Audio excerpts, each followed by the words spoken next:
In order to study the refraction from a curved surface, we have a certain particular set of assumptions that we need to understand. So here is the object that is placed. Here is its image that is formed, and the ray that travels from the object is getting refracted at this curved surface. This is the normal to the curved surface, which is assumed to be a part of the sphere, and hence this normal, when it extends backward, will pass through the center of the sphere, and hence this point is the center, and thus this line segment is the radius. Alright, the incident ray is traveling from medium with refractive index mu1 onto a medium with refractive index mu2. Another assumption which is very important is all the angles that we are going to draw in this diagram are small angles. So we are going to use the small angle approximation on all of them. So namely, this is the angle of incidence I, this is the angle of refraction R, and let me draw a few other angles that we require over here. So let us say this angle is alpha, let us say this angle is beta, and let us say this angle is gamma. So all these angles are assumed to be small angles. Alright, now if we use the exterior angle theorem in this particular triangle, okay, in this triangle, if we use the exterior angle theorem, then what do we get? We get gamma is equal to R plus beta. Let me name the points. So let us say this is the object, this is the image, this is the center, and this is the point P. And let us say if we drop a perpendicular from the point P onto the principal axis, then this point is, let's say, M. Alright, because all the angles are small, what we can write is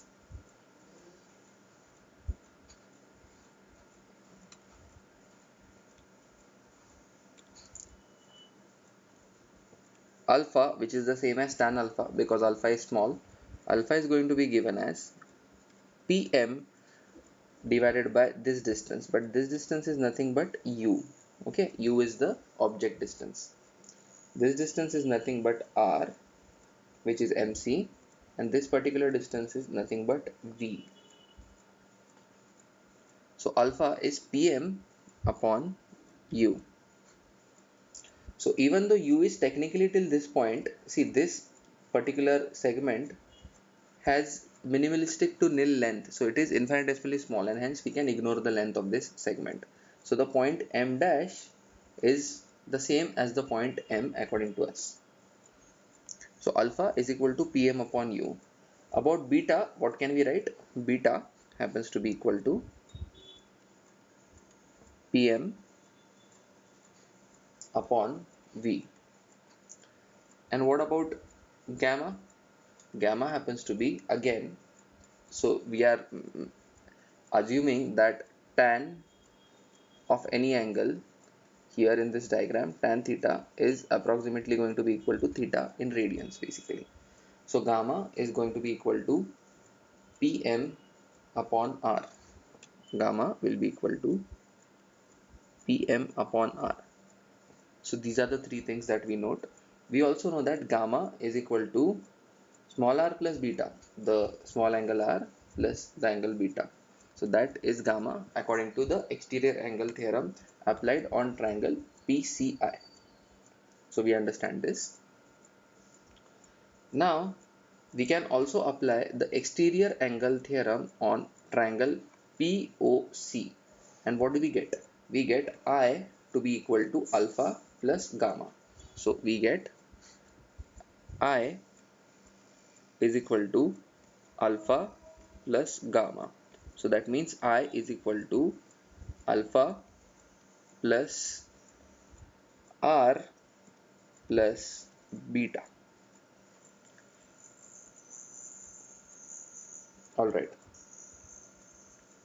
We know that mu sin theta is constant. So this is medium 1 like we have already mentioned, and this is medium 2. So we know that mu1 sine I is going to be equal to mu2 sine R. Now sin I is approximately the same as I. So we are also making this approximation assumption that not only the tan theta but also the sin theta is the same because the angles are small. This is true for angles typically less than 10 degrees in magnitude. So if the angles are less than 10 degrees in magnitude, we can typically use this approximation that tan theta is approximately equal to theta is approximately equal to sin theta.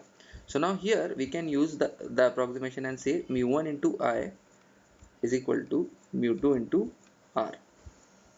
So using this particular approximation. Okay. Now we know that I happens to be equal to alpha plus R plus beta. So mu1 into alpha plus R plus beta is equal to mu2 into R.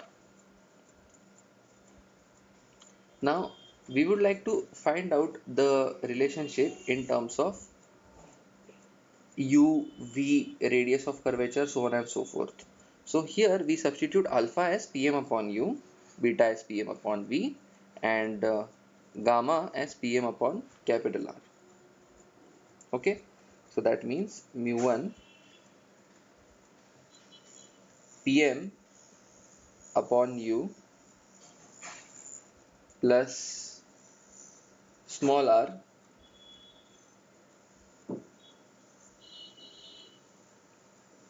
plus beta.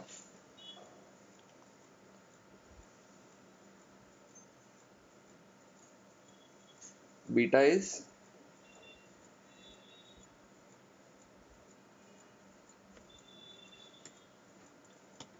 pm upon v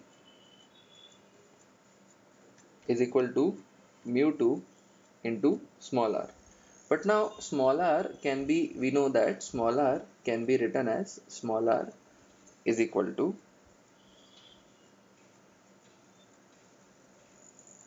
gamma minus beta. This we know. So here we can write down this as gamma minus beta. So gamma is pm upon capital R minus beta.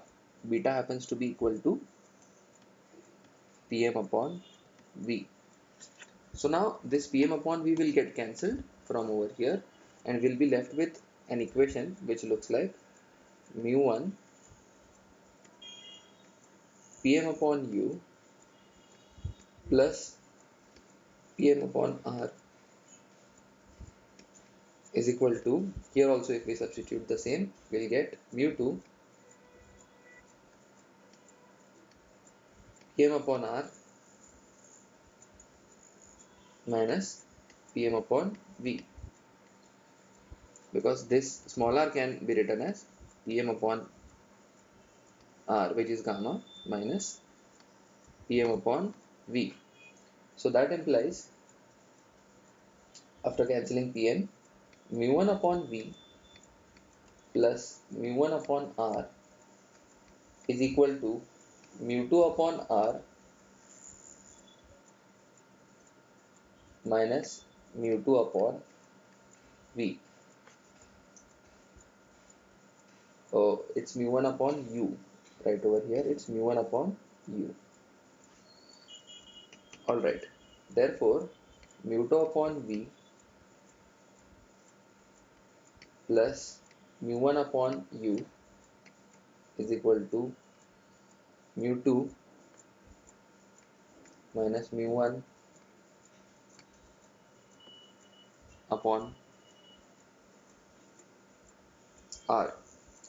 Now here all the distances are positive that are in the direction of the incident ray, but this u happens to be in the direction opposite to that of the incident ray. So we'll have to put a negative sign over here while writing down u, and thus we get the curved surface refraction formula to be equal to mu2 upon v minus mu1 upon u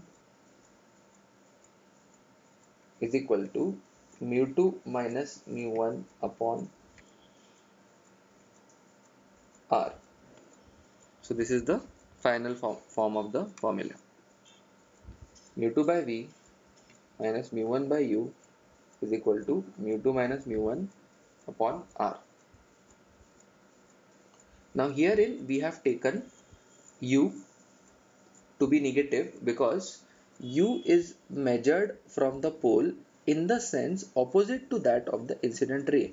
The incident ray is incident towards the right from the left, but u as measured from the pole is being measured towards the left. That means u is being measured opposite to the direction of the incident ray, and hence u is taken to be negative.